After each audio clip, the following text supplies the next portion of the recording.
il n'y a pas besoin d'être philosophe pour lire de la philosophie. C'est-à-dire que la philosophie est susceptible, bien plus, pas seulement susceptible, qu'elle a besoin de deux lectures à la fois. Il y a absolument nécessaire une lecture non philosophique de la philosophie. Sinon, il n'y aurait pas de beauté dans la philosophie. C'est-à-dire que des non-spécialistes lisent de la philosophie. Et que la lecture non philosophique de la philosophie ne manque de rien. Elle a sa suffisance. Simplement, c'est une lecture. Ça ne vaut pas, peut-être pas pour tout philosophe. Je vois mal la possibilité d'une lecture non philosophique de Kant, par exemple. Mais Spinoza, je veux dire qu'un paysan lit Spinoza, c'est pas du tout impossible qu'un marchand lise Spinoza. Nietzsche, ça va encore plus de soi. Tous les philosophes que j'aime, c'est comme ça. Alors, je crois très à... Il n'y a aucun besoin de comprendre. Hein. C'est comme si... comprendre, c'est un certain niveau de lecture. Mais c'est un peu comme si tu me disais, pour apprécier, par exemple, Gauguin ou un grand tableau, faut quand même s'y connaître. Évidemment, il faut s'y connaître, c'est mieux.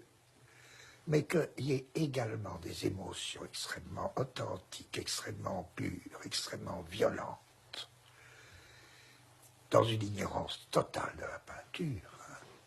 C'est évident que quelqu'un peut recevoir comme un véritable coup de tonnerre un tableau et ne pas savoir, mais rien sur le tableau même, rien.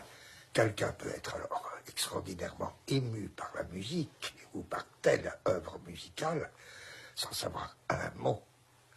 Moi, par exemple, je suis extraordinairement ému par Loulou, ou par Wojciech, oui.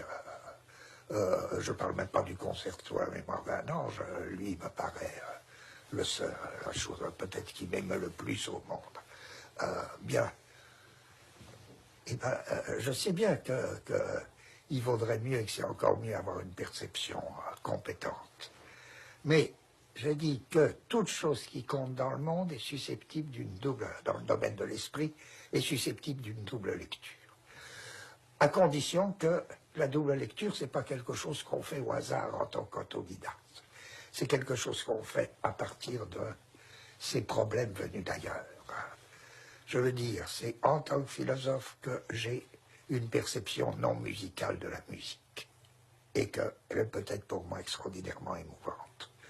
De même, c'est en tant que musicien, en tant que peintre, ou en tant que ceci, cela, quelqu'un peut avoir une lecture non philosophique de la philosophie.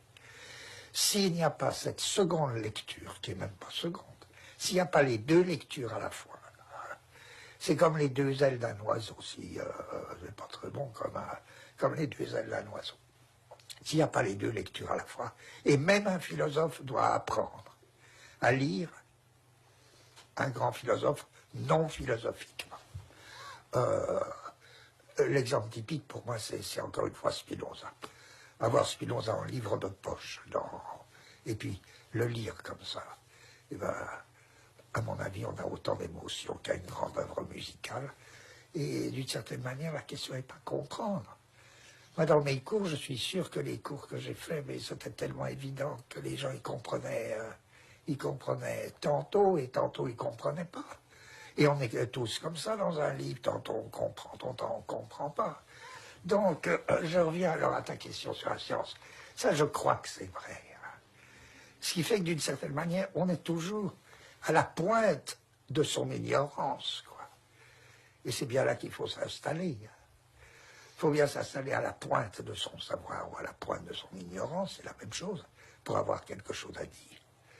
Si j'attends de savoir ce que je vais écrire, et si j'attends de le savoir, et de savoir, à la lettre, si j'attends de savoir ce dont je parle, eh ben je pourrais toujours attendre, ce que je dirais n'aura aucun intérêt.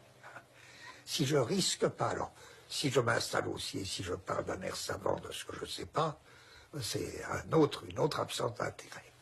Mais je parle de cette frontière même qui sépare un savoir d'un non-savoir. C'est là. Je veux dire, c'est là qu'il faut s'installer pour avoir quelque chose à dire.